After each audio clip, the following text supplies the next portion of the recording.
Hoy, jueves 22 de enero de 2026, la política no se siente como debate, se siente como pulso. Y lo más inquietante es que, aunque parezca que hablamos de tres historias separadas, Estados Unidos, España y Latinoamérica, en realidad es la misma historia con distintos acentos: poder, miedo, dinero y la pregunta que nadie quiere decir en voz alta: ¿quién manda? ¿De verdad? Empecemos por Estados Unidos, porque allí se está decidiendo la temperatura del resto del planeta. A un año de la segunda investidura de Donald Trump, hay un debate que ya no es académico. Analistas y mediciones públicas discuten si el país se está deslizando hacia una democracia más frágil, con contrapesos debilitados y un clima político que normaliza la excepción. The Guardian recoge esa alarma con la idea de que los controles institucionales están más tensos que nunca y que las midterms se vuelven una prueba de fuego. Pero lo que vuelve este momento viral no es solo el discurso de democracia en riesgo, son los hechos concretos que alimentan la sensación de giro histórico.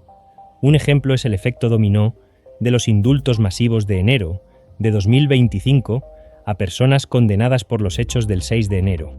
Ahora varios buscan que el Estado les devuelva multas y sanciones, y algunos empujan demandas por supuestos daños y persecución.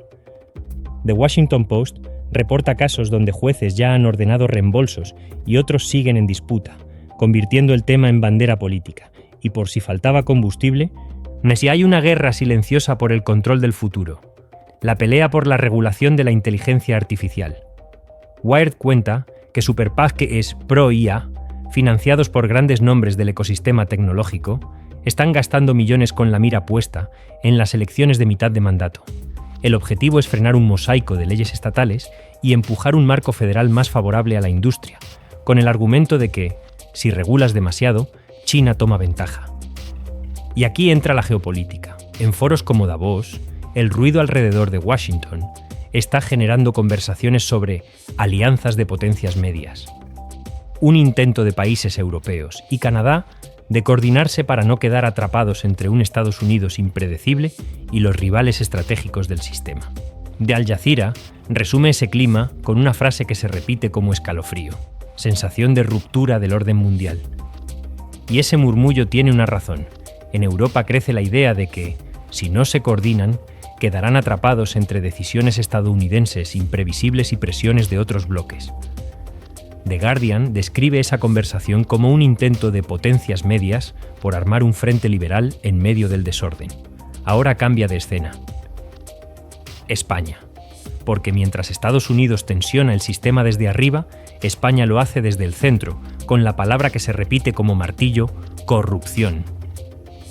La oposición aprieta, la calle se activa y el gobierno intenta resistir sin dar la imagen de estar acorralado.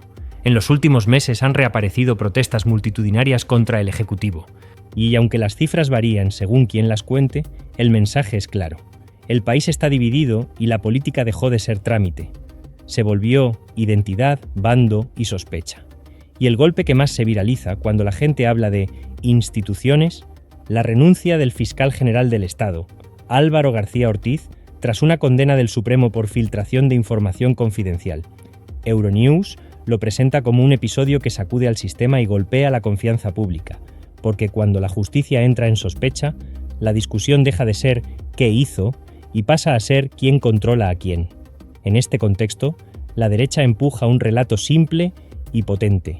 Sánchez está acabado, y el centro intenta sobrevivir sin romperse. Circulan piezas con mensajes directos para que no se olviden los escándalos, y aunque un video no es una sentencia, sí es un termómetro del ánimo. La gente no está buscando un paper, está buscando confirmación emocional. Mientras tanto, España también juega fuera: energía, migración, Ucrania, Gaza y la relación con Latinoamérica.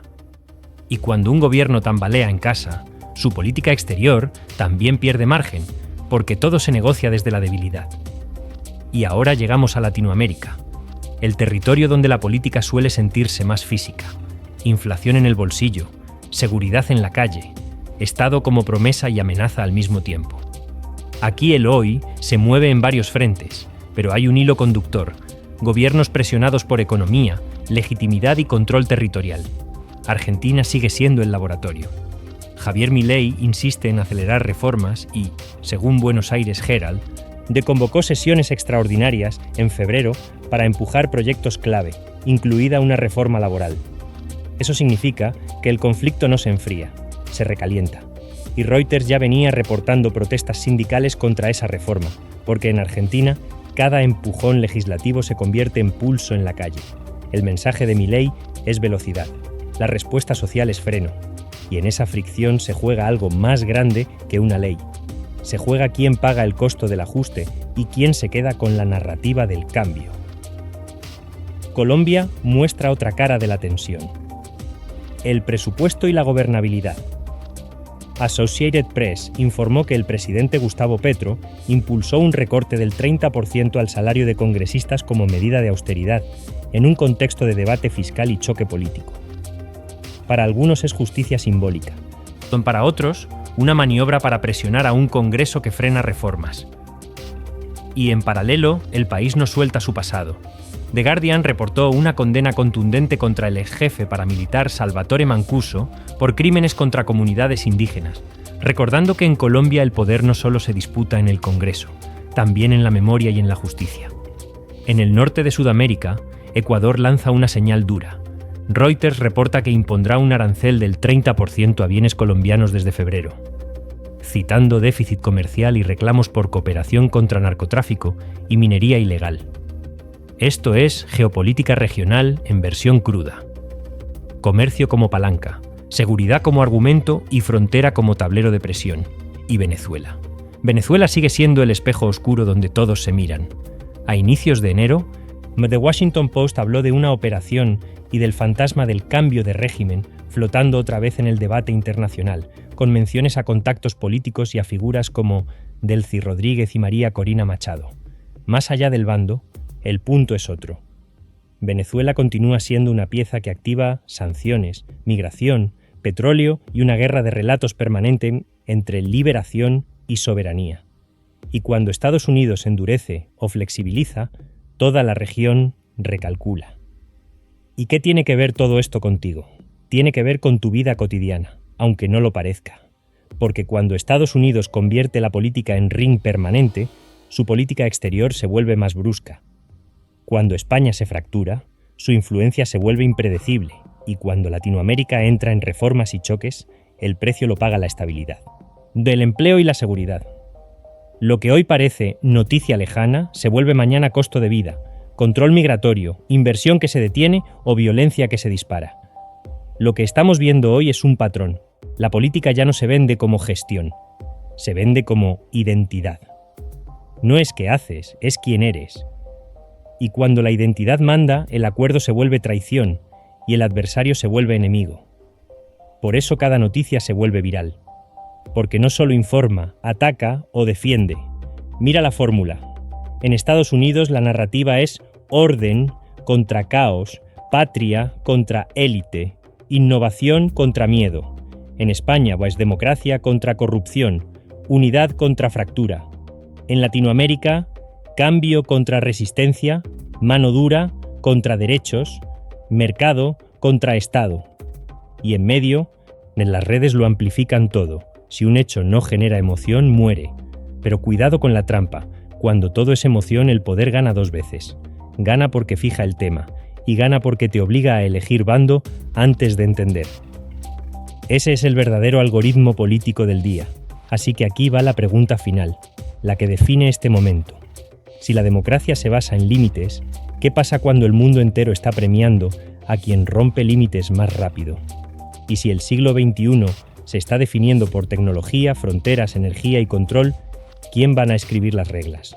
¿Los votantes, los tribunales o los que tienen el dinero para comprar el sentido común en forma de campaña? Hoy Estados Unidos discute su alma, España discute su confianza y Latinoamérica discute su futuro. Y mientras tanto, el mundo discute si el orden global se está rompiendo o si simplemente estamos viendo por fin cómo funciona de verdad. Si mañana cambia algo, no será por un discurso bonito. Será porque alguien logró imponer una narrativa más fuerte. Y esa batalla, la de la narrativa, ya está en marcha.